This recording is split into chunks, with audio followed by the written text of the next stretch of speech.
Hey, what's going on, guys? I just wanted to pick up with part 2 of our geography notes and the video that I'm going to post for our geography notes that you'll be able to use for your work this week and for your quiz on Friday. On the part 1 of the video, we talked about kind of the intro to the geography of China. We talked about transportation, irrigation, how the geographic features kind of affected the people in China through irrigation, through transportation, through being able to grow their crops. What we're going to be talking about today is something a little bit different. We're going to talk about how it affected the people. And the first way that it's going to affect the people is through their isolation. Okay, so China was very isolated from other civilizations. The first way that it was isolated was from India because of the Himalayan mountains. It was also isolated because in the northwest region, okay, right up in here, is the Gobi Desert. It's going to be a very treacherous and difficult desert to be able to travel through, even through the rivers. It's going to be very tough. So China felt very isolated from other civilizations.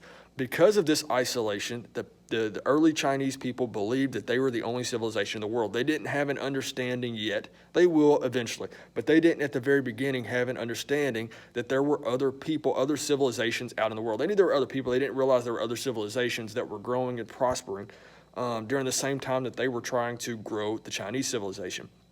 And once they found out about these other civilizations, they thought that they were more superior to all the other civilizations that they out there. They thought they were better. They thought they were stronger. They thought they were smarter. They thought that they had more resources. And this led to a lot of problems for China, which we're going to talk about a little bit next week in our notes.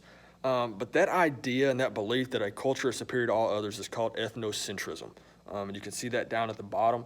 That is going to be one of the key terms that you're going to need to know for these notes and for your quiz on Friday. The next thing that we're going to talk about is early successful civilization. We're going to kind of compare. We've talked about Mesopotamia. We've talked about Egypt. We've talked about India. We've talked about China. What do they all have in common? What are some similarities between those places that we've talked about up to this point? The first civilization, or the first similarity, is that they're all river valleys. This means that they all have major rivers that play a vital role in them being able to be successful through transportation, through irrigation, through being able to grow crops, through having major cities that are developed on these rivers. If you think about the United States, a lot of the major cities that we have in the United States are developed on rivers. Think about Louisville. Think about New York. Okay, think about Pittsburgh, think about these cities, Miami, think about these cities that have large bodies of water around them, and the reason that they're developed where they're developed is because of those large bodies of water. The second similarity or thing that they have in common is irrigation. They all have an irrigation system. Without irrigation, people are not able to survive. You have to have water, you have to have crops, you have to be able to grow those crops, not only for you to be able to eat, but for also trading purposes and their economic purposes. And then the third thing is they were all isolated from each other through physical features. So they were all isolated from either mountains, from bodies of water, from deserts. They were all isolated by different geographic features. Okay, this picture, I hope that you all can see this. This is going to be a type of farming that they're going to have. Okay, and the reason that they're going to have this farming is because only 10 to 12% of their land is usable for farming. So what they're going to be forced to do is they're going to be forced to grow crops on the side of mountains. And that's what this picture is that you're looking at. Okay, and what this is going to be called is called terrace farming. And this terrace farming is going to be where they cut out almost where it looks like there's steps going up the side of the mountain. And what they're going to do is they're going to grow crops. Hope that you all can see that.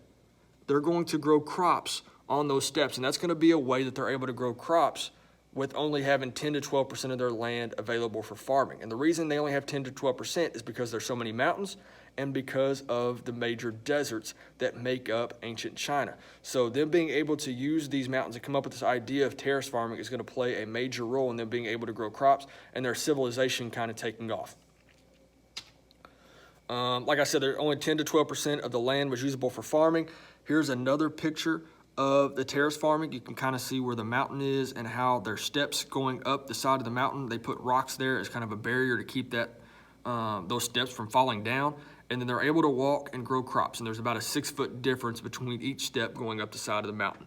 And it says Chinese farmers use terrace farming techniques to produce rice during the Ming Dynasty. And we're going to talk about the different dynasties a little bit next week.